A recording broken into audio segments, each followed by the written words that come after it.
Oh, look! Rings of Power is on today. Crap. Rings of Power is on today. Hello, my friends, and welcome to The Pondering. I am the real-life fake wizard. If this video brings you any value at all, I invite you to subscribe to this channel, where we're posting new videos nearly every day. Did you know that Rings of Power lost more than 50% of its audience between Seasons 1 and Season 2? Yeah, look at this. Samba TV says there were 1.8 million households that watched the premiere during the first 4 days of Season 1. And now, only 902,000 households watched the first episode of Season 2 over the first 5 days. That's a massive drop in viewers, and I have to say, I'm just not surprised. Every episode of this show just meanders through a boring plot of incredibly predictable activities. Episode 4 is filled with so many tropes that as a viewer, it's nauseating. Like, I hated watching The Acolyte because it was actively doing damage to Star Wars, but it was in short bursts of like 25 minutes a week that nothing happened. This is over an hour long each week and nothing happens.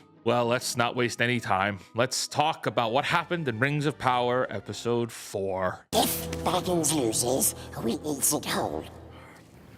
Fair enough. Galadriel tries to undermine Elrond's leadership at every turn. She's still jealous that he's been chosen to be the commander for the mission of going to Eregion to protect Celebrimbor, and obviously they're too late. They get to a bridge somewhere, and uh-oh, the bridge has been destroyed by dark magic. How do we know it's dark magic? Because Galadriel has the Ring of Power that can do whatever magical powers the script needs. And right now, we need Galadriel to be able to sense what happened in the past and get glimmers of visions of the future. I'm sure other random powers of the ring won't appear in this episode. Look, the Rings of Power have power. It's in the books. However, as an audience member watching this show, there is not even a shred of explanation what the rings do, or why they do them, or what must be done to use the rings' powers. They just happen and exist because they tell us that they do. Like, there's no reason for this ring, which we previously saw heal the golden tree, to randomly be able to grant visions of the future. You're watching this at face value. There is no explanation. There's also this major overtone from Elrond that Sauron is going to corrupt these rings, or has already corrupted them. That by using them, you're playing into the enemy's hand. The problem is, he's kind of right. Like, no, Sauron didn't make these rings, but when he forges the One Ring, essentially he can overpower even the Elven rings. That's in the books. That's why the elves hide the rings away when Sauron takes over. So for Elrond to be saying the rings are bad, he's kind of correct.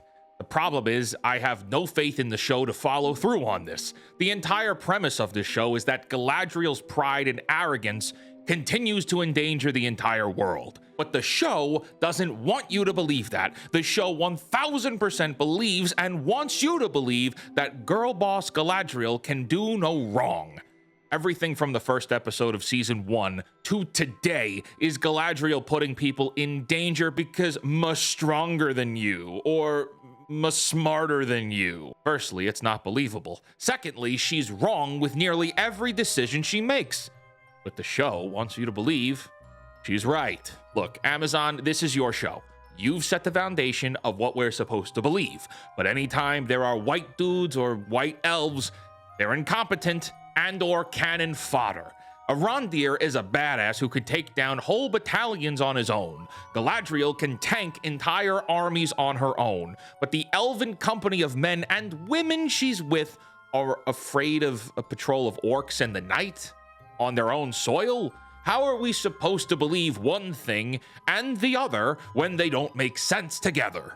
Arondir and Galadriel are superheroes, and that's cool. In a lot of ways, the elves should be. But how come they're the only ones? What about Elrond and the rest of the elves? Why are they all so weak all of the time? Anyway, so the bridge is out, and they must find different ways. Elrond says this way, Galadriel says no. My MacGuffin ring says that's dangerous. So Elrond is a proud man and says, no, I say we go this way. And of course, that goes directly into the Barrow White den and gets one of the elves pretty easily killed. So Elrond, being a white dude, is a bad leader who puts his men in danger, right?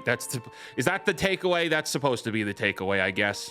After that, they see Adar's forces marching in the woods, and instead of going full superhero mode to take them all out, the band runs away in fear, but not before Galadriel gives Elrond the ring and begs him to get it to safety.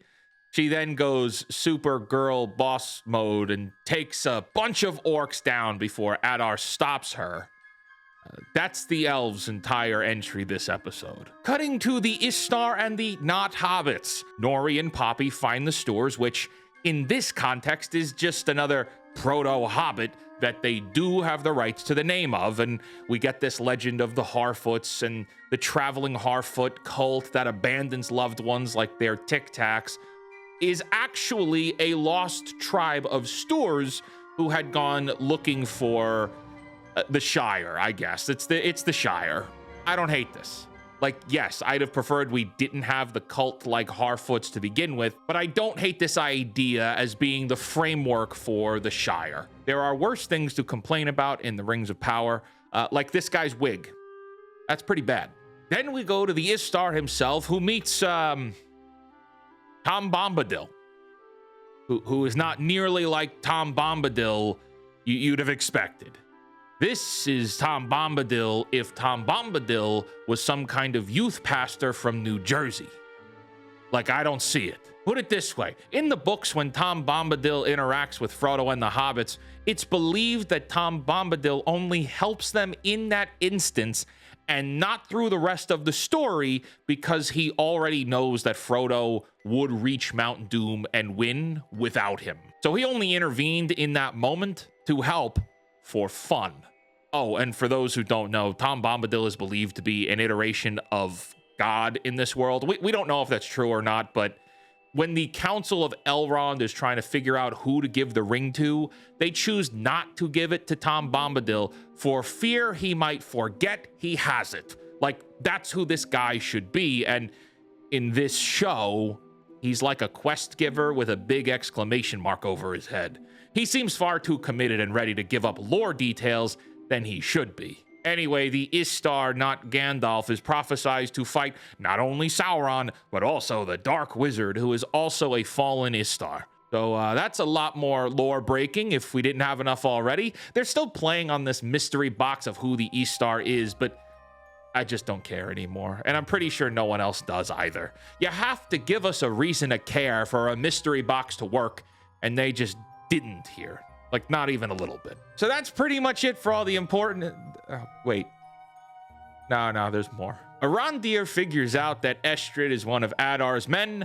All three go looking for Theo. The Ents show up. They've got human prisoners. Arondir says he's gonna make everybody happy and make everybody say they're sorry.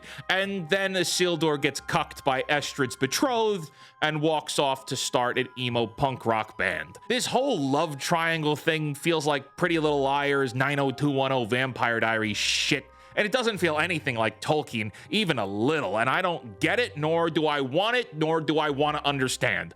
I want it to go away. Anyway, that's it for Rings of Power Episode 4. We're halfway to the end of this season, and I'm trying to cling on to the end. So if this brings you any value, please consider hitting the like button or leave a comment. Funny enough, Rings of Power has gotten very low results on this channel. So if you like this, let me know. My friends, I want to thank you for joining me for this Rings of Power Pondering special. If you would please smash that like button. Subscribe to the channel if you are new. Until next time, create, innovate, inspire. May the Force be with you. And for the love of God, cancel Disney+. Bye-bye.